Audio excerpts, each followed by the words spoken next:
Okay, ഇനിയുള്ളതെന്ന് വെച്ച് കഴിഞ്ഞാൽ നമ്മുടെ ജനറൽ ആയിട്ടുള്ള കുറച്ച് കാര്യങ്ങൾ പരീക്ഷയ്ക്ക് നമ്മളോട് ചോദിക്കാം. ഒരു സിമ്പിളായിട്ട് നിങ്ങളുടെ ജനറൽ നോളേജിനെ പറ്റി അല്ലെങ്കിൽ വിദ്യാഭ്യാസത്തെ പറ്റിയുള്ള കാര്യങ്ങളൊക്കെ പരിശോധിക്കുന്നതിന് വേണ്ടി സിമ്പിളായിട്ട് ചില ചോദ്യങ്ങൾ ചോദിക്കുക. അതിപ്പോൾ റിപ്പീറ്റ് ചെയ്ത് ചോദിച്ചിട്ടുണ്ട്. അതിൽ ഒന്നാമത്തത്, നമുക്ക് എത്ര ഡയറക്ടറേറ്റ് ഓഫ് ജനറൽ എഡ്യൂക്കേഷൻ ഉണ്ട്?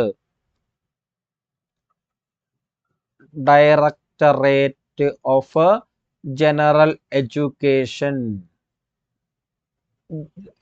Directorate of general education office എത്രണ്ണം ഉണ്ട്? ഒന്നേ ഉള്ളൂ. നമുക്കറിയാം, ഒരെണ്ണേ ഉള്ളൂ. എവിടെയാണ് നമ്മുടെ എഡ്യൂക്കേഷൻ ഡയറക്ടറേറ്റ് എന്ന് പറയുന്നത്? തിരുവനന്തപുരത്താണെന്ന് നിങ്ങൾക്കറിയാം, തിരുവനന്തപുരമാണെന്നറിയാം.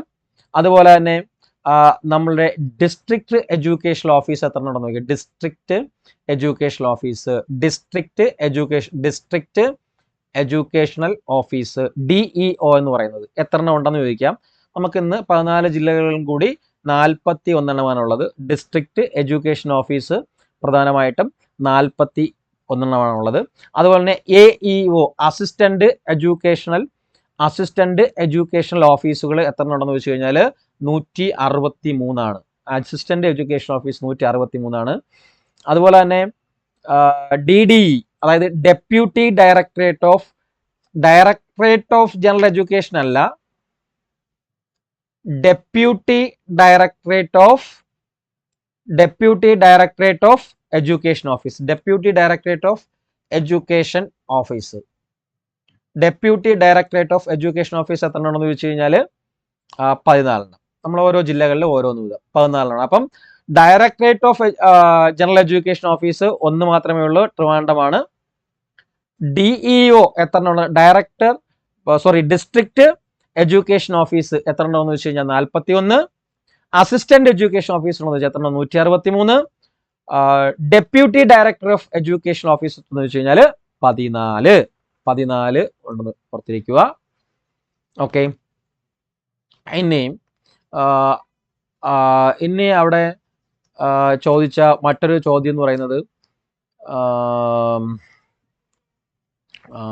നമ്മുടെ എന്താ പറയാ, ഞാനൊന്ന് പെട്ടെന്നൊന്ന് ഓടിച്ചു പോവുകയാണ്.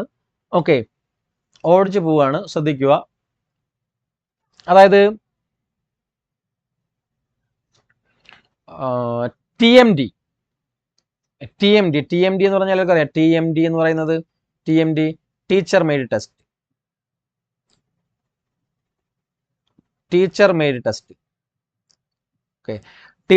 ടെസ്റ്റ്. അതുപോലെ തന്നെ സ്റ്റാൻഡേർഡൈസ്ഡ് ടെസ്റ്റ്.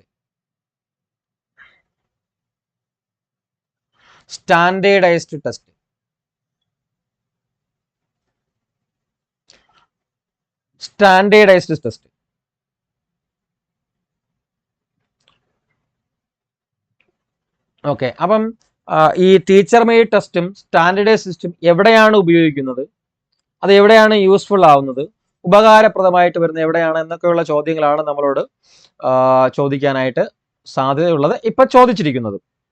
ഓക്കെ, അപ്പൊ TMD എന്ന് പറയുന്ന ടീച്ചർ മെയ്ഡ് ടെസ്റ്റ് എന്ന് പറയുന്നത് സാധാരണ പ്രൈമറി ക്ലാസ്സുകളിലും അതുപോലെ UP സെക്ഷനിലും ഒക്കെയാണ് നമ്മൾ ഇമ്പോർട്ടൻ്റ് ആയിട്ട് കൊടുക്കുന്നത് ടീച്ചർ മെയ്ഡ് ടെസ്റ്റ് എന്ന് പറയുന്നത്, അല്ലേ? അപ്പൊ ടീച്ചർ മെയ്ഡ് ടെസ്റ്റ് നമുക്കറിയാം, ടീച്ചർ ഉണ്ടാക്കുന്ന ടെസ്റ്റാണ്. നമ്മൾ ടെസ്റ്റ് പേപ്പർ എന്നൊക്കെ പറയുന്ന പോലെ, അല്ലെ? ടീച്ചർ തന്നെ ക്വസ്റ്റ്യൻസ് ഒക്കെ ഉണ്ടാക്കിക്കൊണ്ട് വന്നിട്ട് നടത്തുന്ന പരീക്ഷ, അല്ലേ? അപ്പൊ ടീച്ചറാണ് ടീച്ചർ മെയ്ഡ് ടെസ്റ്റ് ഉണ്ടാക്കുന്നത്, അല്ലേ? ഇതെപ്പോഴും എന്തായിരിക്കും? വളരെ ഫ്ലെക്സിബിൾ ആയിട്ടുള്ള ഒരു ടെസ്റ്റ് ആയിരിക്കും, അല്ലേ?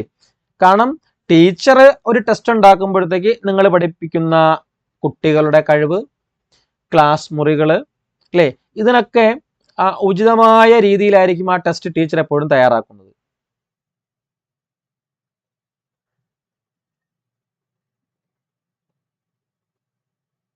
അതാണ് ടീച്ചർ മെയ്ഡ് ടെസ്റ്റ് എന്ന് പറയുന്നത്, അല്ലേ? പിന്നെ അതിന്റെ ഫ്ലെക്സിബിലിറ്റി വളരെ ഇമ്പോർട്ടൻ്റ് ആയിട്ടുള്ള കാര്യമാണ്, അല്ലേ? അതായത് എന്ത് കണ്ടന്റ് ഉൾപ്പെടുത്തണം, എന്ത് തരം ക്വസ്റ്റ്യൻസ് ആണ് ഉൾപ്പെടുത്തേണ്ടതെന്നുള്ളത് ടീച്ചറിന്റെ ഇഷ്ടമാണല്ലോ, അല്ലേ? അതനുസരിച്ച് ടീച്ചറിന്റെ ഇഷ്ടം അനുസരിച്ചായിരിക്കും ടീച്ചർ ആ ക്വസ്റ്റ്യൻസ് ഉണ്ടാക്കുന്നത്. പിന്നെ ടീച്ചറിന് തന്നെ അതിന്റെ സമയം ക്രമീകരിക്കാൻ പറ്റും. പിന്നെ ടീച്ചറിന് വളരെ പെട്ടെന്ന് തന്നെ ചിലപ്പം ഒരു 45 മിനിറ്റ് ഒരു ക്ലാസ്സിൽ തന്നെ ടീച്ചർ ടെസ്റ്റ് നടത്തിയിട്ട് നമുക്ക് അതിന്റെ എന്ത് ചെയ്യാൻ പറ്റും, ഫീഡ്ബാക്കും പെട്ടെന്ന് ടീച്ചറിന് കിട്ടും അല്ലേ? കുട്ടികൾ എത്രത്തോളം അറ്റൻഡ് ചെയ്തിട്ടുണ്ട്, എത്രത്തോളം കുട്ടികൾ നന്നായിട്ട് എഴുതിയിട്ടുണ്ടെന്നൊക്കെ ടീച്ചറിന് പെട്ടെന്ന് എന്ത് ചെയ്യാൻ പറ്റും, മനസ്സിലാക്കാൻ പറ്റും, ഫീഡ്ബാക്ക് എടുക്കാൻ പറ്റും. ഓക്കെ, അപ്പം ഒരിക്കലും ടീച്ചർ മെയ്ഡ് ടെസ്റ്റ് എന്ന് പറയുന്നത് ഒരു കുട്ടിയുടെ ആ ക്ലാസ്സിലെ കുട്ടിയുടെ അവൻ്റെ അക്കാദമികപരമായിട്ടുള്ള കാര്യത്തെയോ അവൻ്റെ തുടർ പഠനത്തെയോ ബാധിക്കുന്ന ഒരു കാര്യമല്ല ടീച്ചർ മെയ്ഡ് ടെസ്റ്റ് എന്ന് പറയുന്നത് അല്ലേ? കാരണം ഒരു കാരണവശാലും കുട്ടിയെ ബാധിക്കുന്ന, കുട്ടിയുടെ ഭാവിയെ ബാധിക്കുന്ന ഒരു സംവിധാനമേ അല്ല ടീച്ചർ മെയ്ഡ് ടെസ്റ്റ് എന്ന്. അത്രയ്ക്കും ഫ്ലെക്സിബിൾ ആയിട്ടുള്ള ഒരു സംഭവമാണ് ടീച്ചർ മെയ്ഡ് ടെസ്റ്റ് എന്ന് പറയുന്നത്. രണ്ടാമത്തത് നിങ്ങൾക്ക് അറിയാം, അതാണ് ഞാൻ സ്പീഡിന് പറഞ്ഞു പോകുന്നത്. രണ്ടാമത്തത് സ്റ്റാൻഡേർഡൈസ്ഡ് ടെസ്റ്റ് ആണ്. എന്താണ് സ്റ്റാൻഡേർഡൈസ്ഡ് ടെസ്റ്റ്? സ്റ്റാൻഡേർഡൈസ്ഡ് ടെസ്റ്റ് എന്ന് പറയുന്നത്, സ്റ്റാൻഡേർഡൈസ്ഡ് ടെസ്റ്റ് എന്ന് പറയുന്നത് അല്ലെ, സ്റ്റാൻഡേർഡൈസ്ഡ് ടെസ്റ്റ് നിങ്ങളുടെ പരീക്ഷ, വലിയ വലിയ പരീക്ഷകളാണ് സ്റ്റാൻഡേർഡ് ടെസ്റ്റ് എന്ന് പറയുന്നത്. ഇത് പ്രത്യേകിച്ചും ഒരു ടെസ്റ്റ് നടത്തുന്ന ഒരു കമ്പനി അല്ലെങ്കിൽ ഒരു ഓർഗനൈസേഷൻ ഉണ്ടായിരിക്കും നടത്തുന്നത്, സ്റ്റാൻഡേർഡൈസ്ഡ് ടെസ്റ്റ് നടത്തുന്നത് അല്ലേ? അപ്പൊ ഈ ഒരു ടെസ്റ്റിലൂടെ കുട്ടികളുടെ നിലവാരം പരിശോധിക്കുന്നതിന് വേണ്ടിയിട്ട് വളരെ സ്റ്റാൻഡേർഡ് ആയിട്ടുള്ള രീതിയിൽ, വളരെ മെച്ചമായ രീതിയിലുള്ള ടെസ്റ്റ് ആയിരിക്കും നടത്തുന്നത് അല്ലേ? അതായത് നമ്മുടെ അവസാന വർഷ പരീക്ഷകളൊക്കെ അങ്ങനെയാണ് നടത്തുന്നത് അല്ലേ? അതായത് ഇതെപ്പോഴും കുട്ടിയുടെ ഭാവി അല്ലെങ്കിൽ തുടർ പഠനം അതിനെ ബാധിക്കുന്ന തരത്തിലായിരിക്കും എപ്പോഴും സ്റ്റാൻഡേർഡൈസ്ഡ് ടെസ്റ്റ് തയ്യാറാക്കുന്നത് അല്ലേ? അതിന്റെ വാല്യുവേഷനും അതിന്റെ മൂല്യനിർണ്ണയവും എപ്പോഴും സ്റ്റാൻഡേർഡൈസ്ഡ് ആയിട്ടുള്ള രീതിയിലായിരിക്കും നടത്തുന്നത്. അതിന് ടൈം എടുക്കും, നമുക്കറിയാം അല്ലേ? നമ്മൾ ഒരു ഒരു ഒരു ഒരു ഒരു ഒരു അക്കാഡമിക് ടേമിന്റെ അവസാനം നടത്തുന്ന എക്സാംസ്, അതിന് കുറച്ച് ടൈം എടുക്കും അതിന്റെ റിസൾട്ട് വരാനായിട്ട്. അപ്പോൾ അത് നോക്കിയിട്ടാണ് നമ്മൾ ആ ഒരു സ്റ്റാൻഡേർഡിൽ നിന്ന് പാസ്സായിട്ടുണ്ടോ എന്നൊക്കെ നമ്മൾ മനസ്സിലാക്കുന്നത് സ്റ്റാൻഡേർഡ് ടെസ്റ്റ് ഉപയോഗിച്ചുകൊണ്ടാണ്. ഓക്കെ, അപ്പോൾ ഇതാണ് നമ്മുടെ ടീച്ചർ മെയ്ഡ് ടെസ്റ്റും സ്റ്റാൻഡേർഡൈസ്ഡ് ടെസ്റ്റും തമ്മിലുള്ള വ്യത്യാസം എന്ന് പറയുന്നത്. അപ്പോൾ അത് തീർച്ചയായിട്ടും നിങ്ങൾ ചോദിക്കുമ്പോഴത്തേക്ക് നിങ്ങളുടേതായിട്ടുള്ള രീതി അനുസരിച്ച് പറയാനായിട്ട് ശ്രമിക്കുക. പിന്നെ ചോദിച്ച ഒരു ചോദ്യം എന്ന് പറയുന്നത് നമ്മുടെ റേറ്റിംഗ് സ്കെയിലും ചെക്ക് ലിസ്റ്റുമാണ്. Rating scale and checklist ആണ്. റേറ്റിംഗ് സ്കെയിലും ചെക്ക് ലിസ്റ്റുമാണ്. Checklist rating scale. Okay, അപ്പം ഇത് രണ്ടും നിങ്ങൾക്ക് അറിയാം, സിമ്പിൾ ആയിട്ട് അറിയുന്ന കാര്യമാണ്. എന്താണ് റേറ്റിംഗ് സ്കെയില്, എന്താണ് ചെക്ക് ലിസ്റ്റ്? ചെക്ക് ലിസ്റ്റ് നമുക്കറിയാം, വിവരശേഖരണത്തിന് വേണ്ടിയിട്ട് നമ്മൾ എന്താ പറയാ, എന്താണോ നമ്മൾ ഒബ്സർവ് ചെയ്യേണ്ട കാര്യങ്ങൾ, എന്താണോ നിരീക്ഷിക്കേണ്ട കാര്യങ്ങൾ, അതൊരു പട്ടിക രൂപത്തിൽ തയ്യാറാക്കുന്നതിന് നമ്മൾ ചെക്ക് ലിസ്റ്റ് എന്ന് പറയുന്നത്. നമ്മൾ അതിൽ ക്വസ്റ്റ്യൻസ് ഉണ്ടാക്കുന്നു, യെസ് ഓർ നോ എന്ന് പറയുന്ന പ്രതികരണം ലഭിക്കുന്ന രീതിയിൽ കുറച്ച് ക്വസ്റ്റ്യൻസ് ഉണ്ടാക്കിയിട്ട് നമ്മൾ കൊടുക്കുന്നു അല്ലേ? റേറ്റിംഗ് സ്കെയിൽ ആണെങ്കിലോ, അത് റേറ്റിംഗ് സ്കെയിൽ ആകുമ്പോൾ എപ്പോഴും ഒരു സ്കെയിൽ അല്ലേ, ആ ഗുണനിലവാരം അല്ലേ, ഗുണനിലവാരത്തെ കുറിച്ച് അല്ലെങ്കിൽ എന്തെങ്കിലും അളവിനെ കുറിച്ച് അല്ലേ, ഗുണനിലവാരത്തെ കുറിച്ച് അല്ലെങ്കിൽ എന്തെങ്കിലും അളവിനെ കുറിച്ചുള്ള വിവരങ്ങളൊക്കെ നൽകുന്നതിന് വേണ്ടിയാണ് റേറ്റിംഗ് സ്കെയിൽ ഉപയോഗിക്കുന്നത്. ഓക്കെ, സിമ്പിളായിട്ട് പറഞ്ഞു കഴിഞ്ഞാൽ ഇപ്പൊ നിങ്ങൾ യൂട്യൂബിലേക്ക് കിടന്ന് നടമാടുന്ന നമ്മുടെ മൂവിയുമായിട്ട് ബന്ധപ്പെട്ട ഒരു പ്രശ്നങ്ങൾ ചിന്തിച്ചാൽ മതി. മൂവി റിവ്യൂസ് അല്ലേ, സിനിമയെ ഓരോരുത്തർ റിവ്യൂ ചെയ്യുന്ന കണ്ടിട്ടില്ലേ അല്ലേ? അല്ലെങ്കിൽ നിങ്ങൾ തന്നെ സിനിമ കാണാൻ പോകുമ്പോഴത്തെ റേറ്റിംഗ് നോക്കിയിട്ടാണ് നിങ്ങൾ പലപ്പോഴും ഈ 10-ന് എത്രയുണ്ട്, 10-ന് എത്ര, ഇന്ന ഏജൻസി എത്ര പറഞ്ഞിട്ടുണ്ടെന്നുള്ള റേറ്റിംഗ് അനുസരിച്ചാണ് നിങ്ങൾ സിനിമ കാണാൻ പോകുന്നത് അല്ലേ? 10 ഓഫ് 10 ആണെങ്കിൽ തീർച്ചയായിട്ടും പോയിരിക്കും, 10 ഓഫ് 1 ഒക്കെ ആണെങ്കിൽ ഒരിക്കലും പോകത്തില്ല അല്ലേ? അപ്പം അതിലുള്ള ആക്ടറിനെ പറ്റിയിട്ട്, ആക്ടറിന്റെ ആക്ടിങ്ങിനെ പറ്റിയിട്ട്, ഡയറക്ഷനെ പറ്റിയിട്ട്, സംഗീതത്തെ പറ്റിയിട്ട്, ഇതിനൊക്കെ പറ്റിയിട്ടൊക്കെ എന്ത് ചെയ്യുന്നു, കറക്റ്റ് രീതിയിലുള്ള വിവരങ്ങൾ, ഗുണനിലവാരം അറിയിപ്പിക്കും. ആ തരുന്ന കാര്യത്തിനോട്, ആ തരുന്ന പ്രസ്താവനയോട് നമ്മൾ അംഗീകരിക്കുകയോ വിയോജിക്കുകയോ ചെയ്യാം. അതാണ് റേറ്റിംഗ് സ്കെയിൽ ചെയ്യുന്നത്. ഓക്കെ, അതാണ് റേറ്റിംഗ് സ്കെയിൽ ചെയ്യുന്നത്. അപ്പം ഒരു സിനിമ നല്ലതാന്ന് 7 റേറ്റിംഗ് 7 തന്നു കഴിഞ്ഞാൽ നമുക്ക് വേണമെങ്കിൽ 7 തീരുമാനിച്ചുകൊണ്ട് സിനിമ കാണാൻ പോവാം. അല്ല, അതിന് 7 കിട്ടത്തില്ല, മറ്റേ കമ്പനി പറഞ്ഞ 7 അല്ലല്ലോ 5 എന്ന് പറഞ്ഞിട്ട് പോവാതിരിക്കാൻ ചെയ്യാം. അതാ പറഞ്ഞാൽ അതിനെ അംഗീകരിക്കുകയോ വിയോജിക്കുകയോ ഒക്കെ നമുക്ക് ചെയ്യാൻ പറ്റും. അതാണ് rating scale and check list എന്ന് പറയുന്നത്. അപ്പോൾ സിമ്പിളായിട്ട് നമുക്ക് പറയാവുന്ന കാര്യമാണ് റേറ്റിംഗ് സ്കെയിലും ചെക്ക് ലിസ്റ്റും എന്ന് പറയുന്നത്. Next curriculum and syllabus. Curriculum and syllabus, കരിക്കുലവും സിലബസും, കരിക്കുലം ആൻഡ് സിലബസ്. അപ്പൊ എന്താണ് കരിക്കുലം? കരിക്കുലം എന്ന് പറയുന്നത് നമുക്കറിയാം പാഠ്യ പദ്ധതിയാണ് കരിക്കുലം എന്ന് പറയുന്നത്, അല്ലേ? സിലബസ് എന്ന് പറയുന്നത് പാഠ്യക്രമമാണ്. കരിക്കുലവും മീൻസ് സിലബസും, പാഠ്യപദ്ധതിയും പാഠ്യക്രമവും. പാഠ്യക്രമം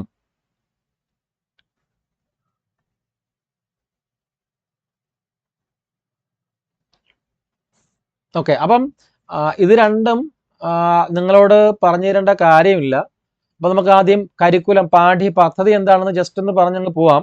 പാഠ്യക്രമം, അല്ലേ?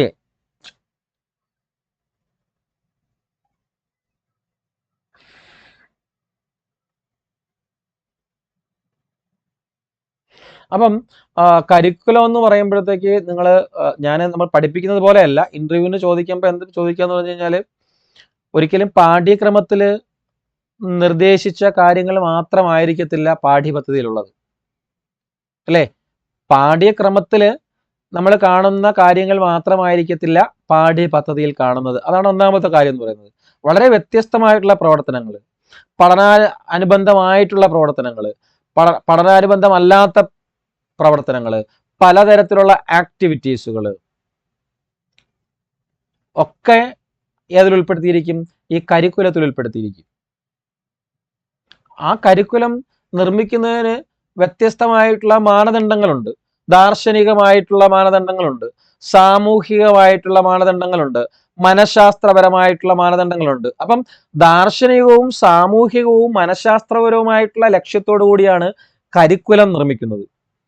ഒരു സമൂഹത്തിന്റെ, ഒരു തലമുറയെ അല്ലെങ്കിൽ ഒരു സമൂഹത്തെ മൊത്തം വാർത്തെടുക്കുവാനുള്ള ആശയം മുഴുവൻ ഉൾപ്പെടുത്തിയ ഒന്നായിരിക്കും ഒരു കരിക്കുലം എന്ന് പറയുന്നത്.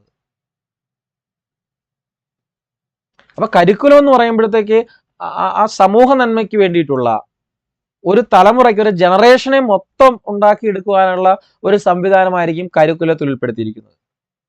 അതുപോലെ തന്നെ കരിക്കുലം എന്ന് പറയുന്നത് എപ്പോഴും പ്രവൃത്തി കേന്ദ്രീകൃതമായിരിക്കും, അല്ലേ? പ്രവൃത്തി കേന്ദ്രീകൃതമാണ് കരിക്കുലം എന്ന് പറയുന്നത്. അതുപോലെ തന്നെ ശിശു അനുഭവ കേന്ദ്രീകൃതവുമായിരിക്കും, അല്ലേ? ശിശു അനുഭവ കേന്ദ്രീകൃതവും ആയിരിക്കും എന്തെന്ന് പറയുന്നത് നമ്മുടെ കരിക്കുലം അഥവാ പാഠ്യപദ്ധതി എന്ന് പറയുന്നത്. അതാണ് പാഠ്യപദ്ധതിയുടെ പ്രത്യേകത. എന്തൊക്കെയാണോ വേണ്ട കാര്യങ്ങൾ ഒരുവിധപ്പെട്ട എല്ലാം മാനദണ്ഡമായിട്ടുണ്ടാവും കരിക്കുലം. എന്നാൽ സിലബസിലേക്ക് പോകുമ്പോഴത്തേക്ക് ഞാൻ ഈ പറഞ്ഞ സമൂഹവും ദാർശനികമായിട്ടുള്ള, സാമൂഹികമായിട്ടുള്ള, മനഃശാസ്ത്രപരമായിട്ടുള്ള ലക്ഷ്യങ്ങളുള്ള, പെട്ടെന്നുണ്ടാക്കാൻ കഴിയാത്ത ഒരു സമൂഹത്തെ വാർത്തെടുക്കുവാനുള്ള, ഒരു തലമുറയെ മൊത്തം ഉണ്ടാക്കിയെടുക്കുവാനുള്ള അല്ലെങ്കിൽ പ്രവർത്തിപ്പിക്കുവാനുള്ള കാര്യങ്ങൾ ഉൾക്കൊള്ളുന്ന ഈ കരിക്കുലം, ആ കരിക്കുലത്തിന്റെ ഏതെങ്കിലും ഒരു മുഖ്യ അംശം, എവിടെയെങ്കിലുള്ള ഒരു ചെറിയൊരു ഭാഗം പഠിക്കാനായിട്ട് നിർദ്ദേശിച്ചിട്ടുള്ള ആ ഒരു വിഷയ വസ്തുവിന്റെ ഉള്ളടക്കവും അതിന്റെ വിശദാംശങ്ങളുമായിരിക്കും പാഠ്യക്രമം എന്ന് പറയുന്നത്. അതായത് ഇവിടെ നിർദ്ദേശിച്ചിരിക്കുന്ന, കരിക്കുലത്തിൽ നിർദ്ദേശിച്ചിരിക്കുന്ന ഏതെങ്കിലും ഒന്നിന്റെ ഒരംശം, അതിന്റെ വിശദാംശങ്ങൾ, അതായിരിക്കും സിലബസ് അഥവാ പാഠ്യക്രമം എന്ന് പറയുന്നത്. അതായത് ഒരു കാര്യം പഠിക്കാൻ തന്നിട്ടുണ്ടെങ്കിൽ അത് എന്തെല്ലാം ഉൾക്കൊണ്ടിരിക്കണം, എന്തെല്ലാം അതിൽ ഉൾപ്പെടണം, എങ്ങനെ ഉൾപ്പെടണം എന്ന് നിർദ്ദേശിക്കുക മാത്രമാണ് പാഠ്യക്രമം അല്ലെങ്കിൽ സിലബസിൽ തന്നിരിക്കുന്നത്, അല്ലേ? അപ്പം പാഠ്യക്രമം എന്ന് പറയുന്നത്, പാഠ്യപദ്ധതി എന്ന് പറയുന്നത് പ്രവൃത്തി കേന്ദ്രീകൃതവും ശിശു അനുഭവ കേന്ദ്രീകൃതവുമായിരുന്നെങ്കിൽ, പാഠ്യക്രമം എന്ന് പറയുമ്പോൾ എപ്പോഴും എന്തായിരിക്കും? പുസ്തക സംബന്ധിയായിരിക്കും, അല്ലേ? പുസ്തക സംബന്ധിയായിട്ടുള്ള ഒന്നായിരിക്കും എന്താണ് പാഠ്യക്രമം. പുസ്തകത്തിന് പുറത്ത് പോകുന്നില്ല, എന്തൊക്കെയാണോ വേണ്ടതെന്നുള്ള പുസ്തകത്തിൽ ഉണ്ടായിരിക്കും. ഓക്കെ, അതാണ് പാഠ്യക്രമം എന്ന് പറയുന്നത്. ഓക്കെ, അപ്പൊ അതും ഒന്ന് ഓർത്ത് വെച്ചിരിക്കുക, കരിക്കുലം ആൻഡ് സിലബസ് എന്ന് പറയുന്ന കാര്യം. ഓക്കെ, നിങ്ങൾ ഭയങ്കരമായിട്ട് വിശദീകരിക്കാൻ നിൽക്കേണ്ട, നിങ്ങൾക്ക് അറിയാവുന്ന ജസ്റ്റ് എന്താണെന്ന് മനസ്സിലാക്കി കൊടുക്കുക. ഓക്കെ, ഇനി അടുത്ത ഒരു ചോദ്യം കണ്ടത്, ഇമ്പോർട്ടൻ്റ് ആയിട്ടുള്ള ചോദ്യം കണ്ടത്, നിങ്ങൾക്ക് ഫീൽഡ് ട്രിപ്പിന്റെ നേതൃത്വം കിട്ടുകയാണെങ്കിൽ നിങ്ങൾ എന്തെല്ലാം കാര്യങ്ങളാണ് ചെയ്യുന്നത്? ഫീൽഡ് ട്രിപ്പ്, അടുത്ത ചോദ്യം. ഫീൽഡ് ട്രിപ്പ് ഇല്ലേ, സ്റ്റഡി ടൂർ, അത് തന്നെയാണ്. നിങ്ങൾക്ക് ഫീൽഡ് ട്രിപ്പിന്റെ നേതൃത്വം കിട്ടുകയാണെങ്കിൽ നിങ്ങൾ എന്തെല്ലാം കാര്യങ്ങൾ ചെയ്യും എന്നുള്ളതാണ് ചോദ്യം. എന്തെല്ലാമാണ് ചെയ്യുന്നത്, എന്തെല്ലാം പ്ലാനിങ് നടത്തും എന്നുള്ളതാണ് ചോദ്യം, അല്ലേ? അപ്പൊ ഫീൽഡ് ട്രിപ്പ് എന്ന് പറയുന്നത് നിങ്ങൾ പഠിപ്പിച്ച കാര്യങ്ങളുമായിട്ട് ബന്ധപ്പെട്ടുകൊണ്ടുള്ള പാഠഭാഗവുമായി ബന്ധിപ്പിക്കുന്ന അനുഭവങ്ങൾ നൽകുന്ന ഒരു ട്രിപ്പ് ആയിരിക്കണം ഫീൽഡ് ട്രിപ്പ് എന്ന് പറയുന്നത്. അപ്പൊ അതിൽ നിങ്ങൾക്ക് എന്തെല്ലാം, നിങ്ങൾ അതിന്റെ ഒരു നേതൃത്വ സ്ഥാനത്ത് വന്നു കഴിഞ്ഞാൽ, നിങ്ങളാണ് അതിനെ കോർഡിനേറ്റ് ചെയ്യുന്നത് എന്നുള്ള ഒരു ലെവലിലേക്ക് എത്തിക്കഴിഞ്ഞാൽ നിങ്ങൾക്ക് എന്തെല്ലാം ചെയ്യും എന്നുള്ളതാണ്, അല്ലെങ്കിൽ എന്തെല്ലാം പ്ലാനിങ് നടത്തും എന്നുള്ളതാണ് ക്വസ്റ്റ്യൻ. അപ്പൊ സിമ്പിളായിട്ട് പറയാം, ഒന്നാമത്താണ് ഞാൻ ഈ പറയുന്നതാണ് നിങ്ങളുടെ യാത്രാ ലക്ഷ്യം, അല്ലേ? നിങ്ങളുടെ യാത്രാ ലക്ഷ്യം എന്തായിരിക്കണം എന്നുള്ളതാണ് ഏറ്റവും പ്രാമുഖ്യമായിട്ടുള്ള കാര്യം, ഇമ്പോർട്ടൻസ് ആയിട്ടുള്ള കാര്യം, അല്ലേ? അപ്പൊ അതില് യാത്രാ ലക്ഷ്യം ഇത്രയേ ഉള്ളൂ. എന്താണ്? നമ്മൾ പഠിപ്പിച്ച കാര്യം, ടീച്ചർ പഠിപ്പിച്ച കാര്യം, പഠിപ്പിച്ച പാഠഭാഗം, അതുമായിട്ട് ബന്ധിപ്പിക്കുന്ന അനുഭവങ്ങൾ കുട്ടിക്ക് കിട്ടുകയാണെങ്കിൽ ഏറ്റവും ബെസ്റ്റ്, അല്ലെ? അതാണ് നോക്കേണ്ടത്. നമ്മളിപ്പോൾ അനിമൽസിനെ കുറിച്ച് പഠിപ്പിക്കും, അപ്പൊ നമുക്ക് സൂവിലോട്ട് പോവാം. പ്ലാന്റ്സിനെ കുറിച്ച് പഠിപ്പിച്ചു, ധാരാളം പ്ലാന്റ്സിനെ കുറിച്ച് പഠിപ്പിച്ചു, അല്ലെങ്കിൽ വർഗീകരണത്തെ കുറിച്ച് പഠിപ്പിച്ചു. അപ്പൊ നമുക്ക് ഏതെങ്കിലും ഒരു മീൻസ് എന്താ പറയാ, ബൊട്ടാണിക്കൽ ഗാർഡനിലോട്ട് പോവാം. അപ്പൊ അതായിരിക്കണം ആദ്യത്തെ ലക്ഷ്യം എന്ന് പറയും, ഇമ്പോർട്ടൻസ് എന്ന് പറയുന്നത്. പിന്നെ അങ്ങനെയൊക്കെ തിരഞ്ഞെടുക്കുമ്പോഴും, ഫീൽഡ് ട്രിപ്പ് തിരഞ്ഞെടുക്കുമ്പോഴും ഇപ്പം ബൊട്ടാണിക്കൽ ഗാർഡൻ കാണിക്കാൻ വേണ്ടി ഏതെങ്കിലും കൊക്കയോ ഗുഹയോ ഒന്നും കൊണ്ടുപോകേണ്ട കാര്യമില്ല. സിമ്പിൾ ആയിട്ടുള്ള ഏതെങ്കിലും തിരഞ്ഞെടുക്കാം. എന്ന് പറഞ്ഞു കഴിഞ്ഞാൽ അപകടരഹിതമായിട്ടുള്ള സ്ഥലം ആദ്യം തിരഞ്ഞെടുക്കണം. അതൊക്കെ വളരെ ഇമ്പോർട്ടൻ്റ് ആയിട്ടുള്ള പേര്. അപകടരഹിതമായിട്ടുള്ള സ്ഥലം നമ്മൾ ആദ്യം കണ്ടുപിടിക്കുക. പിന്നെ അപകടം ഉണ്ടാകുമ്പോൾ ഇല്ലയോ നമുക്ക് അറിയാൻ പറ്റില്ല. അപ്പൊ നമ്മൾ ഫസ്റ്റ് എയ്ഡ് ഒക്കെ കരുതണം. ഫസ്റ്റ് എയ്ഡ് ബോക്സുകളൊക്കെ ആ ടീച്ചർ തീർച്ചയായിട്ടും കരുതണം. പിന്നെ ആ ഫീൽഡ് ട്രിപ്പ് പോകുന്നതുമായിട്ട് ബന്ധപ്പെട്ട് ആവശ്യമായിട്ടുള്ള നിർദ്ദേശങ്ങൾ പേരൻസുമായിട്ട് അവർക്ക് ആവശ്യമായുള്ള നിർദ്ദേശങ്ങൾ നൽകുക. അവരിൽ നിന്ന് പേരൻസ് എന്തൊക്കെ നിർദ്ദേശങ്ങൾ ടീച്ചറിന് നൽകുന്നു അതെല്ലാം ഇങ്ങോട്ട് സ്വീകരിക്കുകയും ചെയ്യുക. അതാണ് ഏറ്റവും നല്ല മാതൃക എന്ന് പറയുന്നത്. പിന്നെ നമ്മളിപ്പോൾ ഒരു ദിവസം ഫുൾ ടൂർ ആണെങ്കിൽ കുട്ടികൾക്കുള്ള ഫുഡിനുള്ള സൗകര്യങ്ങൾ മുമ്പേ തന്നെ തയ്യാറാക്കണം. അതായത് ആർക്കും പ്രശ്നമില്ലാത്ത തരത്തിലുള്ള ഫുഡ് അത് തയ്യാറാക്കാനുള്ള സെറ്റപ്പ് ഉണ്ടാക്കണം. പിന്നെ ഏറ്റവും മുഖ്യമായിട്ടുള്ളത് നന്നായിട്ട് പോയി യാത്ര ചെയ്ത് വരാനുള്ള വളരെ സുരക്ഷിതമായിട്ടുള്ളൊരു വാഹനം കണ്ടുപിടിക്കുക, അല്ലെ? വാഹനം ഏർപ്പാടാക്കുക.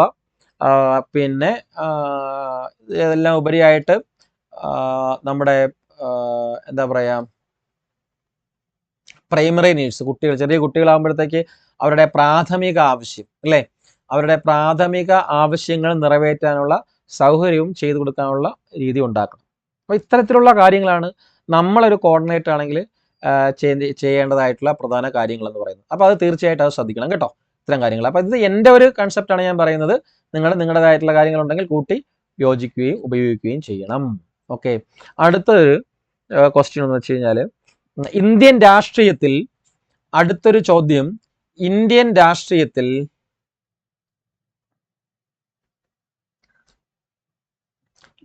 രാഷ്ട്രീയത്തിൽ പ്രധാനമായും കണ്ടുവന്ന ഉന്നത സ്ഥാനം അലങ്കരിച്ച അധ്യാപകർ,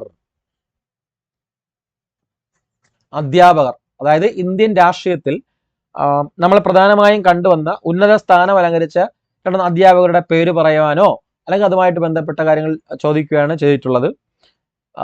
അപ്പൊ നമുക്ക് പറയാൻ പറ്റുന്നത് നമ്മുടെ രാഷ്ട്രപതി ആയിരുന്ന ഡോക്ടർ എസ് രാധാകൃഷ്ണനെ കുറിച്ച് പറയാം.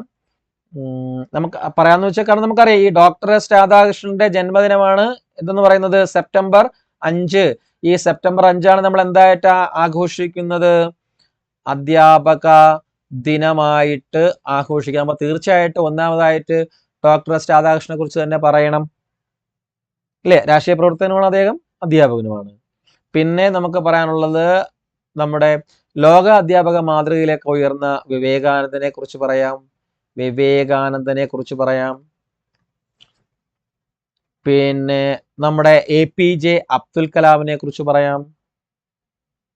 അതുപോലെ ടാഗോറിനെ കുറിച്ച് പറയാം, ടാഗോർ.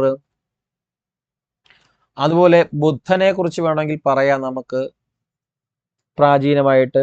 അതുപോലെ തന്നെ നമ്മുടെ മുൻ രാഷ്ട്രപതി ആയിരുന്ന ആരാണ്, ഡോക്ടർ സക്കീർ ഹുസൈനെ കുറിച്ച് പറയാം, ഡോക്ടർ സക്കീർ ഹുസൈൻ, ഡോക്ടർ സക്കീർ ഹുസൈനെ കുറിച്ച് പറയാം, ഡോക്ടർ സക്കീർ ഹുസൈനെ കുറിച്ച് പറയാം. അതുപോലെ തന്നെ പിന്നെ പറയാൻ പറ്റുന്നത് നമ്മുടെ സാവിത്രിബായി, ഈ സാവിത്രിബായി നിങ്ങൾക്ക് എല്ലാവർക്കും അറിയാം, ജനറൽ PSC പഠിക്കുന്നവർക്ക് സിമ്പിളായിട്ട് അറിയാവുന്നതാണ്. നമ്മുടെ ജ്യോതിറാവ് ബുലെയുടെ ഭാര്യ, അല്ലേ? ജ്യോതിറാവ് ബുലെയുടെ ഭാര്യയാണ് സാവിത്രിബായി എന്ന് പറയുന്നത്. സാവിത്രി ബുലെ എന്നാണ് അവരെ വിളിക്കുന്നത്. സാവിത്രി ബുലെ എന്നാണ് വിളിക്കുന്നത്, അല്ലേ? Indian teacher, social reformer, poet. നമുക്കറിയാം സാവിത്രിബായിയെ പറ്റി ഒരു ജനറൽ ക്വസ്റ്റ്യൻ ഉണ്ട്. എന്താണ്ട് first female teacher in India, അല്ലേ? ദി ഫസ്റ്റ്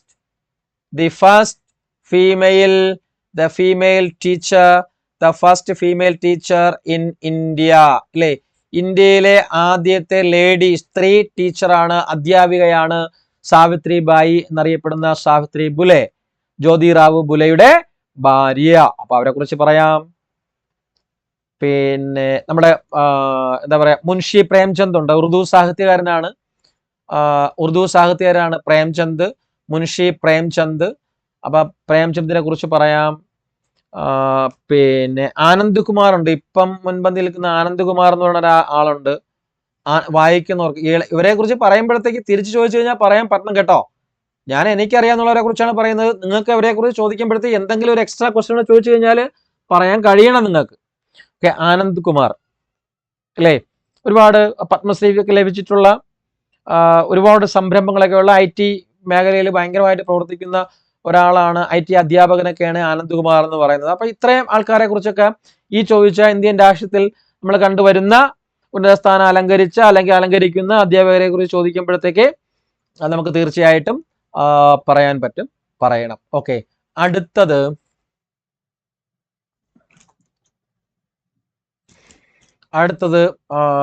നെക്സ്റ്റ് അടുത്ത ചോദ്യം എന്ന് പറയുന്നത് ദേശീയ സാക്ഷരതാ മിഷൻ, ദേശീയ സാക്ഷരതാ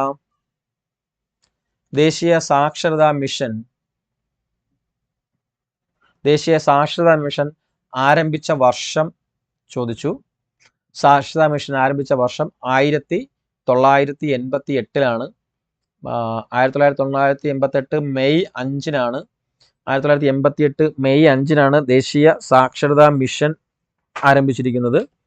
അപ്പൊ ആ ദേശീയ സാക്ഷരതാ മിഷനെ കുറിച്ച് പലപ്പോഴും പല ഇന്റർവ്യൂവിനൊക്കെ സിമ്പിൾ ക്വസ്റ്റ്യൻസ് ആയിട്ട് ചോദിക്കുന്ന ഒന്നാണ്. അപ്പൊ അതും ഒന്ന് ഓർത്ത് വെച്ചിരിക്കുക. ഓക്കെ, അപ്പൊ ഇതുമായിട്ട് ബന്ധപ്പെട്ടിട്ടുള്ള ഇതിന്റെ പദ്ധതികളൊക്കെ ഉണ്ട്. അതായത് FFLP, farmers functional literacy programme, FFLP, അതായത് സാക്ഷരതാ പദ്ധതികളുണ്ട്. സാക്ഷരതാ മിഷനുമായിട്ട് ബന്ധപ്പെട്ട് പറയുമ്പോൾ സാക്ഷരതാ പദ്ധതികളുണ്ട്. FFLP എന്ന് പറയുന്ന പദ്ധതിയുണ്ട്. Farmers functional literacy programme, MBFL ഉണ്ട്. Mass programme for functional literacy, MPFL, mass programme for functional literacy. അതുപോലെ തന്നെ NLM എന്ന് പറയുന്ന ഒരു പ്രോഗ്രാം ഉണ്ട്, NLM, നാഷണൽ ലിറ്ററസി മിഷൻ, അല്ലേ? നാഷണൽ ലിറ്ററസി മിഷൻ, ഇതാണ് ഞാനിവിടെ പറഞ്ഞ ഈ ദേശീയ സാക്ഷരതാ മിഷൻ എന്ന് പറയുന്നത് കേട്ടോ. ഓക്കെ, ഈ NLM എന്ന് പറയുന്നത്. ഓക്കെ, അപ്പം വെറുതെ NLM എന്ന് ചോദിക്കുമ്പോഴത്തേക്ക് മിഴുങ്ങസിയാന്നും പറഞ്ഞിരിക്കരുത്. അത് നാഷണൽ ലിറ്ററസി മിഷൻ, അതായത് ദേശീയ സാക്ഷരതാ മിഷനെ കുറിച്ച് തന്നെയാണ് പറയുന്നത്. അതുപോലെ TLC ഉണ്ട്, TLC, ടോട്ടൽ ലിറ്ററസി ക്യാമ്പയിൻ, അല്ലെങ്കിൽ സമ്പൂർണ്ണ സാക്ഷരതാ തീവ്രത എന്ന പരിപാടി. ഇതാണ് സമ്പൂർണ്ണ സാക്ഷരതാ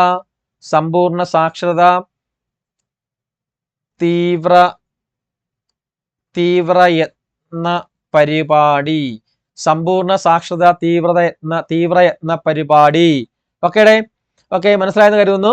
സമ്പൂർണ്ണ സാക്ഷരതാ തീവ്രയത്ന പരിപാടി. ഓർത്തിരിക്കുക, TLC, ടോട്ടൽ ലിറ്ററസി ക്യാമ്പയിൻ.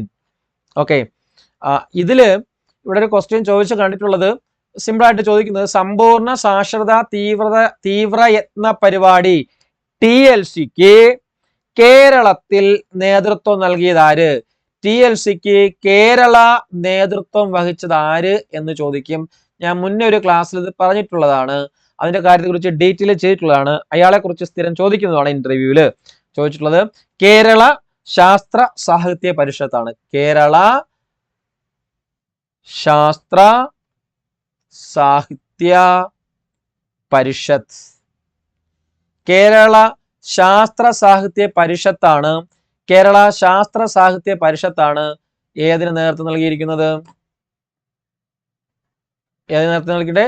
TLCക്ക്, സമ്പൂർണ്ണ സാക്ഷരതാ തീവ്രയത്ന പരിപാടിക്ക് കേരള നേതൃത്വം, അല്ലെങ്കിൽ കേരളത്തിൽ നേതൃത്വം നൽകിയത് ആരെന്ന് ചോദിച്ചു കഴിഞ്ഞാൽ കേരള സാഹിത്യ ശാസ്ത്ര പരിഷത്താണ്. അതുപോലെ തന്നെ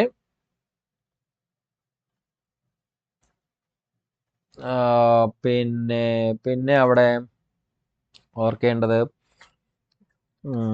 അത്രയും കാര്യങ്ങൾ അതുമായിട്ട് ബന്ധപ്പെട്ട് ജസ്റ്റ് ഒന്ന് ഓർത്ത് വെച്ചിരുന്നാൽ മതി. ഓക്കെ, ഈ നമ്മുടെ സാക്ഷരതാ പദ്ധതികളെ പറ്റി ചോദിക്കുമ്പോഴേ, സാക്ഷരതാ പദ്ധതികൾ ഒരുപാടുണ്ട്. ഏറ്റവും കൂടുതൽ റിപ്പീറ്റ് ചെയ്ത് ചോദിച്ചിട്ടുള്ള NLM ആണ്. FFLP ഉണ്ട്, farmers function literacy programme. MFL ഉണ്ട്, mass programme for functional literacy. അതുപോലെ തന്നെ NLM എന്ന് പറയുന്ന ദേശീയ സാക്ഷരതാ മിഷൻ ഉണ്ട്. TLC ഉണ്ട്, ടോട്ടൽ ലിറ്ററസി ക്യാമ്പയിൻ, സമ്പൂർണ്ണ സാക്ഷരത തീവ്രയത്ന പരിപാടി. ഓക്കെ, ഇനി അടുത്ത ചോദ്യം എന്ന് പറയുന്നത് ഉച്ചഭക്ഷണവുമായിട്ട് ബന്ധപ്പെട്ടുള്ളതാണ്. നിങ്ങളുടെ നോൺ ഫീഡിങ്ങുമായിട്ട് ബന്ധപ്പെട്ടുള്ള ഒരു കാര്യമാണ്. അതായത് നിങ്ങളുടെ സ്കൂളിൽ ഈ ഉച്ചഭക്ഷണ പദവി, ഓക്കെ, ഉച്ചഭക്ഷണത്തെ നിയന്ത്രിക്കാനുള്ള, അതിന്റെ കാര്യങ്ങൾ കണ്ടെത്തുവാനുള്ള ഡ്യൂട്ടി നിങ്ങൾക്ക് കിട്ടുകയാണ്. നിങ്ങൾ ടീച്ചറായിട്ട് ചെല്ലുമ്പോൾ നിങ്ങൾക്ക് കിട്ടുകയാണ്. അങ്ങനെ നിങ്ങൾക്ക് കിട്ടുകയാണെങ്കിൽ എന്തെല്ലാം പ്രവർത്തനങ്ങളാണ് അതിൽ കാഴ്ചവെക്കേണ്ടത്? നിങ്ങൾക്ക് എന്തെല്ലാം ഡ്യൂട്ടിയാണ് ലഭിക്കുക എന്നൊരു ചോദ്യം ചോദിച്ചിട്ടുണ്ട്. അത് എന്തൊക്കെയായിരിക്കും? പ്രധാനമായിട്ടും ഉച്ചഭക്ഷണ പദവി ഡ്യൂട്ടി കിട്ടുക, അല്ലെങ്കിൽ ഉച്ചഭക്ഷണത്തിന്റെ മോട്ടോ എന്താണെന്ന് വെച്ച് കഴിഞ്ഞാൽ പോഷക മൂല്യമുള്ള വിഷരഹിതമായ, വിഷമയമില്ലാത്ത ഭക്ഷണം കുട്ടികളിലേക്ക് യഥാസമയത്ത് എത്തിക്കുക എന്നുള്ളതാണ് ഈ ഉച്ചഭക്ഷണ പരിപാടിയുടെ മുഖ്യമായ ലക്ഷ്യം എന്ന് പറയുന്നത്. അപ്പൊ നമ്മൾ തന്നെ സ്പെസിഫൈ ആയിട്ടുള്ള ഒരു ടൈം ടേബിൾ ഉണ്ടാക്കി എടുക്കുക, അല്ലെ? നമ്മളെ സ്കൂളിൽ വർക്ക് ചെയ്തപ്പോൾ നമുക്കും അങ്ങനെയുള്ള ഡ്യൂട്ടികൾ ചില ആഴ്ച മാറാറുണ്ട്, മാസങ്ങളിൽ മാറുന്നുണ്ട്, 3 മന്ത് കൊടുക്കുന്നുണ്ട്, അങ്ങനെ മാറി വരും. അപ്പൊ എനിക്ക് കിട്ടിയിരുന്നപ്പോഴത്തേക്ക് നമ്മളൊക്കെ ചെയ്യുന്ന വെച്ച് കഴിഞ്ഞാൽ ആദ്യമേ തന്നെ നമ്മളൊരു ടൈം ടേബിൾ ഉണ്ടാക്കും. ഓരോ ദിവസം, അപ്പോൾ ഒരാഴ്ച, അല്ലെ, തിങ്കൾ ടു മൺഡേ ടു ഫ്രൈഡേ, അല്ലേ? ഓരോ ദിവസവും എന്തെല്ലാം ഫുഡാണ് കുട്ടികൾക്ക് കൊടുക്കേണ്ടത്, അല്ലേ? വിച്ച് ഫുഡ്, ഓരോ ദിവസവും ഏത് തരം ഫുഡ് കുട്ടികൾക്ക് കൊടുക്കണം എന്നുള്ളത് ആദ്യം സോർട്ട് ചെയ്യും. ഒന്നാമത്തത്, ഓക്കെ, എന്തൊക്കെ ഫുഡാണ് കൊടുക്കേണ്ടത്. ഇനി രണ്ടാമത്തെ എന്ന് പറഞ്ഞു കഴിഞ്ഞാൽ ഇതിനൊക്കെ ഒരു ലിസ്റ്റ് തയ്യാറാക്കണം. ഓക്കെ, പിന്നെ എന്ന് പറയുന്നത് ഇതുമായിട്ട് ബന്ധപ്പെട്ട ഒരുപാട് കാര്യങ്ങൾ അസോസിയേറ്റ് ചെയ്ത് വരുന്നുണ്ട്. അതായത് തിങ്കൾ എന്താണ് കൊടുക്കേണ്ടതെന്ന് പറയുമ്പോൾ അതിന്റെ കാര്യങ്ങൾ, അത് എത്തിക്കേണ്ട രീതി, വായിക്കേണ്ട രീതി, ഏർപ്പാടാക്കേണ്ട രീതി, അങ്ങനെ കുറെ കാര്യങ്ങൾ അവിടെ വരുന്നുണ്ട്. ഇതിന്റെ ജനറൽ ആയിട്ടുള്ള ഫാക്ട്സ് ആണ് പറയുന്നത്.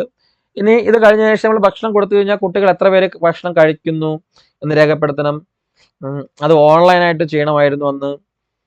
പിന്നെ ഇതിന് വേണ്ടിയിട്ടുള്ള, അതായത് കുട്ടികൾ ഭക്ഷണം കഴിച്ചോ ഇല്ലയോ എന്നുള്ളത് രേഖപ്പെടുത്തണം. അതുപോലെ തന്നെ അത് ഓൺലൈനായിട്ടും ചെയ്തു വിടണം. പിന്നെ ഈ ഭക്ഷണം പാകം ചെയ്യുന്നതുമായിട്ട് ബന്ധപ്പെട്ടിട്ടുള്ള ഗ്യാസ് ആണെങ്കിൽ ഗ്യാസ്, വിറകാണെങ്കിൽ വിറക്, മറ്റ് അതുമായിട്ട് ബന്ധപ്പെട്ട, ആദ്യമായിട്ട് ഇത് രണ്ടുമാണല്ലോ വേണ്ടത്. ഗ്യാസും വിറകും വേണം, ഗ്യാസ് അല്ലെങ്കിൽ വിറക് വേണം. പിന്നെ ആ ഫുഡ് ഉണ്ടാക്കുന്നതിന് വേണ്ടിയിട്ടുള്ള മറ്റ് അസംസ്കൃത വസ്തുക്കൾ, അരിയായിരുന്നാലും പയറായിരുന്നാലും മറ്റ് പച്ചക്കറികളായിരുന്നാലും അങ്ങനെയുള്ള എന്തായിരുന്നാലും ആ സാധനങ്ങളൊക്കെ എത്തിക്കുന്നതിനുള്ള കാര്യങ്ങളൊക്കെ കംപ്ലീറ്റ് നോക്കുക. ഓക്കെ, അപ്പൊ അങ്ങനെയുള്ള പ്രാഥമികമായിട്ട് ചെയ്യേണ്ട ഒത്തിരി കാര്യങ്ങൾ ഈ ഉച്ചഭക്ഷണ പരിപാടിയുമായിട്ട് ബന്ധപ്പെട്ട് വരുന്നുണ്ട്. ഓക്കെ, ആ കാര്യങ്ങളൊക്കെ നോക്കി നടത്തണം. പിന്നെ ഇതിനുള്ള ഫണ്ട് കാര്യങ്ങളെല്ലാം വരുന്ന വേറൊരു സെക്ഷൻ ഉണ്ട്, അത് അടുത്ത വീഡിയോയിൽ ഞാനത് പറഞ്ഞിരുന്നതായിരിക്കും. അങ്ങനെയും ക്വസ്റ്റ്യൻ ചിലപ്പോൾ ചോദിക്കാം. ഒരു കുട്ടിക്ക് എത്ര രൂപയാണ് കിട്ടുന്നത്, മുട്ടയ്ക്ക് എത്ര രൂപ, ഊണിന് എത്ര രൂപ, ഇഡ്ഡലിക്ക് എത്ര രൂപ എന്നൊക്കെ ഉള്ളത് നിശ്ചയിച്ചിട്ടുണ്ട്. ഇതൊക്കെ വേണമെങ്കിൽ നമുക്ക് പറയാം, അങ്ങനെ സ്പെസിഫൈ ചോദിക്കുകയാണെങ്കിൽ. പ്രാഥമികമായിട്ട് ഇത്രയേ ഉള്ളൂ. ഓക്കെ, അടുത്ത ചോദ്യം എന്ന് പറയുന്നത് അതായത് ടീച്ചർ ഒരു ഫെസിലിറ്റേറ്റർ ആണോ? ടീച്ചർ എന്ന് പറയുന്നത് ടീച്ചർ എന്ന് പറയുന്നത് ഒരു ഫെസിലിറ്റേറ്റർ ആണോ? ടീച്ചർ ഒരു ഫെസിലിറ്റേറ്റർ ആണ് ആണെങ്കിൽ എസ് ഓർ നോ, ആണെങ്കിൽ എസ് എങ്കിൽ ആ ഫെസിലിറ്റേറ്ററിന്റെ ഫംഗ്ഷൻ, ധർമ്മം എന്ത് എന്നുള്ളതാണ്. ഫെസിലിറ്റേറ്ററിന്റെ ധർമ്മം എന്ത്? ടീച്ചർ ഒരു ഫെസിലിറ്റേറ്റർ ആണോ? ആണെങ്കിൽ അതിന്റെ ധർമ്മം എന്ത് എന്നുള്ളതാണ് നെക്സ്റ്റ് ചോദ്യം ചോദിച്ചത്. അല്ലേ? ഫെസിലിറ്റേറ്ററിനെ പറ്റി എന്തോരം ക്ലാസ്സുകൾ നമ്മൾ പറഞ്ഞിട്ടുള്ളതാണ്. ടീച്ചർ എന്ന് പറയുന്നത് സം ടോട്ടൽ എന്ന് പറയുന്നത് ടീച്ചർ എന്ന് പറയുന്ന ഒരു ഫെസിലിറ്റേറ്റർ തന്നെയാണ്, അല്ലേ? കാരണം സ്കൂളിലേക്ക് വരുന്ന, നിങ്ങളുടെ അടുത്തേക്ക് വരുന്ന ഓരോ മക്കൾക്കും, ഓരോ ലേണറിനും, ഓരോ സ്റ്റുഡൻസിനും, ഓരോ കുട്ടിക്കും ഓരോ ഗോൾസ് നിങ്ങൾ കൊടുക്കും, അല്ലേ? ക്രിയേറ്റ് ചെയ്ത് കൊടുക്കും. അപ്പൊ അത് നേടിയെടുക്കാനായിട്ട് എപ്പോഴും അവരുടെ ഒരു ഏറ്റവും അടുത്ത സഹായമായിട്ട് ഒപ്പം നിൽക്കുക എന്നുള്ളതാണ് ഒരു ഫെസിലിറ്റേറ്ററിന്റെ ഏറ്റവും പ്രാഥമികമായിട്ടുള്ള ചുമതല എന്ന് പറയുന്നത്. അതായത് ഒരു മെന്റർ എന്തെല്ലാം കാര്യങ്ങളാണോ ഒരു കുട്ടിക്ക് ചെയ്തു കൊടുക്കുന്നത്, അതേ ഡ്യൂട്ടി തന്നെയാണ് ഫെസിലിറ്റേറ്ററും ചെയ്യേണ്ടത്.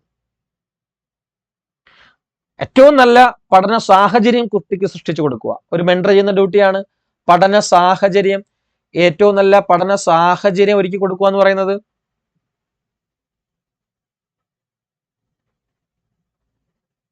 അപ്പൊ ടീച്ചർ എന്ന് പറയുന്നത് മെന്റർ ആകുന്നതോടൊപ്പം ഒരു ഫെസിലിറ്റേറ്റർ ആവുക. ഫെസിലിറ്റേറ്റർ ആകുമ്പോൾ അതിനെ വ്യത്യസ്തമാക്കുന്നത് ഇത്തരത്തിലുള്ള കാര്യങ്ങളാണ്, അല്ലേ? അപ്പൊ ഫെസിലിറ്റേറ്റർ ഞാൻ നേരത്തെ പറഞ്ഞു, ഒരു ഗോൾ അച്ചീവ് ചെയ്യാനായിട്ട് അവരെ ഒരുക്കുക, അവരെ ഹെൽപ്പ് ചെയ്യുക, അല്ലേ?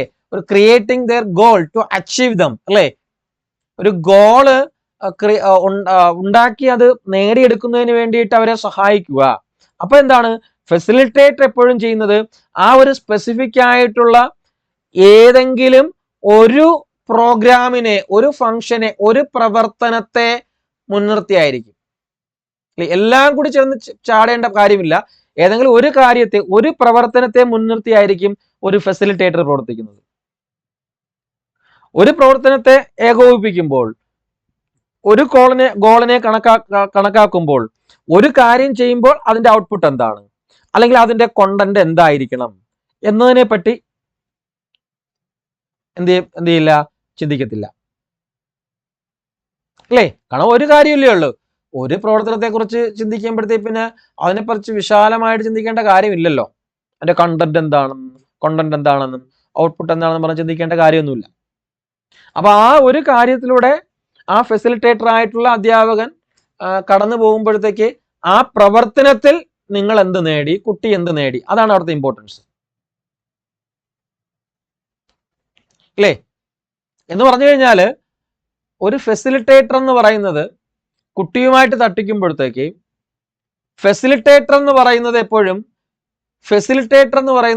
പാസീവായിട്ടുള്ള ആളായിരിക്കും, പാസീവായിരിക്കും. എപ്പോഴും അവിടെ ആക്റ്റീവായിട്ട് മാറുന്നത് സ്റ്റുഡന്റ് ആയിരിക്കും, കുട്ടിയായിരിക്കും. അല്ലെ? നിങ്ങളൊരു പ്രോജക്റ്റ് കൊടുത്തു കഴിഞ്ഞാൽ ആ പ്രോജക്റ്റിന്റെ സഹായിയായിട്ട് നിങ്ങൾ ഉണ്ടാവും. It's A passive. ഓക്കെ, അതിന്റെ റിസൾട്ടും എൻഡ് റിസൾട്ടും കൊണ്ടുവരുന്നത് കുട്ടിയാണ്. ദാറ്റ് ഈസ് ആൻ ആക്റ്റീവ്, അല്ലേ? അപ്പൊ അതാണ് ഒരു ഫെസിലിറ്റേറ്റർ എന്ന് പറയുന്നത്. അപ്പം എന്തുകൊണ്ടും ഫെസിലിറ്റേറ്റർ എന്ന് പറയുന്നത് വളരെ ഇമ്പോർട്ടൻ്റ് ആയിട്ടുള്ള കാര്യമാണ്. ടീച്ചർ ഒരു ഫെസിലിറ്റേറ്ററുമാണ്. ഇത് തന്നെയാണ് ആ ഫെസിലിറ്റേറ്ററിന്റെ ധർമ്മം എന്ന് പറയുന്നത്. ഓക്കെ, അടുത്ത ചോദ്യം ചോദിച്ചത് സ്കൂൾ അസംബ്ലിയുടെ പ്രാധാന്യമാണ് ചോദിച്ചത്. സ്കൂൾ അസംബ്ലിയുടെ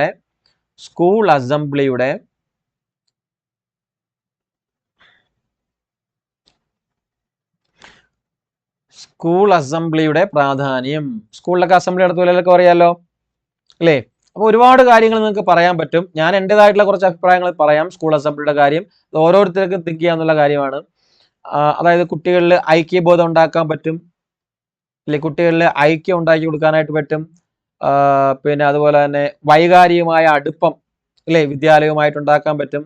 കുട്ടികളിൽ വൈകാരിക അടുപ്പം ആരുമായിട്ട്? വിദ്യാലയവുമായിട്ട് ഉണ്ടാക്കാൻ പറ്റും. വിദ്യാലയവുമായിട്ടുണ്ടാക്കാൻ പറ്റും. പിന്നെ അതുപോലെ തന്നെ കുട്ടികളുടെ പലതരത്തിലുള്ള കഴിവുകൾ, അല്ലേ, കുട്ടികളുടെ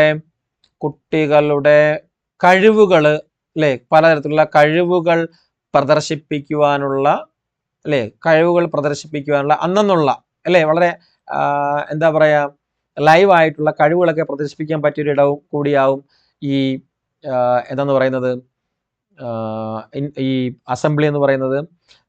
പിന്നെ അതുപോലെ തന്നെ ആവശ്യമായിട്ടുള്ള അറിയിപ്പുകൾ സ്കൂളിൽ നിന്ന് കൊടുക്കാൻ പറ്റും, അല്ലേ, ആവശ്യമായ അറിയിപ്പുകൾ. ഇത് ജസ്റ്റ് ഒന്ന് കേട്ടോണ്ട് പോയാൽ നമ്മൾ പെട്ടെന്ന് ചോദിക്കുമ്പോഴത്തേക്ക് നമ്മുടെ മനസ്സിലേക്ക് ഒന്നും വരത്തില്ല. അതുകൊണ്ടാണ് ഇതൊക്കെ പറയുന്നത്, അത്രേ ഉള്ളൂ. അല്ലാതെ ഒരു ഭയങ്കരമായിട്ടുള്ള കാര്യമൊന്നുമല്ല. ജസ്റ്റ് ഒന്ന് റിലാക്സ് ആയി കഴിഞ്ഞാൽ എല്ലാവർക്കും പറയാൻ പറ്റുന്ന കാര്യങ്ങളായിരുന്നു. നമ്മളെല്ലാവരും പഠിച്ചിട്ട് വന്നവരാണല്ലോ, എല്ലാവരും സ്കൂളിൽ പോയിട്ട് വന്നവരാണല്ലോ, അല്ലാതെ അന്തരീക്ഷത്തിൽ നിന്ന് വന്നവരൊന്നും അല്ലല്ലോ. എല്ലാവർക്കും പറയാൻ പറ്റുന്ന കാര്യങ്ങളൊക്കെ തന്നെയാണിത്. പിന്നെ നമ്മൾ പെട്ടെന്ന് ഇന്റർവ്യൂവിന് കയറി ചെന്നിരിക്കുമ്പോൾ നമ്മളെ മൈൻഡ് ബ്ലാക്ക് ഔട്ട് ചെയ്തിരിക്കുന്ന സമയത്ത് ചോദിക്കുമ്പോൾ പെട്ടെന്ന് കിട്ടത്തില്ല. അപ്പൊ ഒന്ന് ബോധം വരാൻ വേണ്ടി ഇത് പറയുന്നതേ ഉള്ളൂ, അല്ലാതെ വേറെ ഒന്നുമില്ല കേട്ടോ. ടെൻഷൻ തുളിക്കേണ്ട കാര്യമില്ല. അപ്പൊ ആവശ്യമായ കഴിവുകൾ പറ്റും. പിന്നെന്താണ്, പിന്നെ പലതരത്തിലുള്ള ദിനാചരണങ്ങളൊക്കെ, അല്ലേ, ദിനാചരണങ്ങൾ ആഘോഷിക്കുന്ന ഒരിടമായിരിക്കും. അതിലൂടെ നമുക്ക് ദേശീയ ബോധമൊക്കെ വളർത്താൻ പറ്റും. നമുക്കല്ല, കുട്ടികൾക്ക് ദേശീയ ബോധമൊക്കെ കുട്ടികളിലേക്ക് ഉണ്ടാക്കി കൊടുക്കാനായിട്ടൊക്കെ പറ്റും. അപ്പൊ ഇങ്ങനെയുള്ള കാര്യങ്ങളുമായിട്ട് ബന്ധപ്പെട്ടിട്ടുള്ള ഒന്നാണ് അസംബ്ലി എന്ന് പറയുന്നത്. ഇനി ഇതിനോട് അല്പം നിങ്ങൾക്ക് എന്തെങ്കിലുമൊക്കെ കൂട്ടിച്ചേർക്കാൻ, അസംബ്ലിയുമായിട്ട് വേറെ എന്തെങ്കിലുമൊക്കെ കൂട്ടിച്ചേർക്കാനുണ്ടെങ്കിൽ അങ്ങനെയുള്ള കാര്യങ്ങൾ നിങ്ങളുടെ അനുഭവത്തിൽ നിന്നൊക്കെ നിങ്ങൾക്ക് എന്ത് ചെയ്യാം, പറയാനായിട്ട് ശ്രമിക്കാം. അല്ലാതെ ഒരു സ്കൂളിലെ അസംബ്ലി ഇങ്ങനെയാണ്, മറ്റേ സ്കൂളിൽ ഇങ്ങനെയാണ്, അങ്ങനെയൊന്നുള്ളതൊന്നുമില്ല. ഒരു മാനദണ്ഡങ്ങളും ഇല്ല. ഓക്കെ, ഓരോ സ്കൂളിലും അവരുടേതായിട്ടുള്ള രീതിക്ക് അനുസരിച്ചാണ് അസംബ്ലികൾ കോർഡിനേറ്റ് ചെയ്യപ്പെടുന്നത്. ഓക്കെ, അപ്പോൾ അതിനനുസരിച്ച് നിങ്ങൾ എന്ത് ചെയ്യാതെ ക്രിയേറ്റ് ചെയ്താൽ മതി. ഓക്കെ,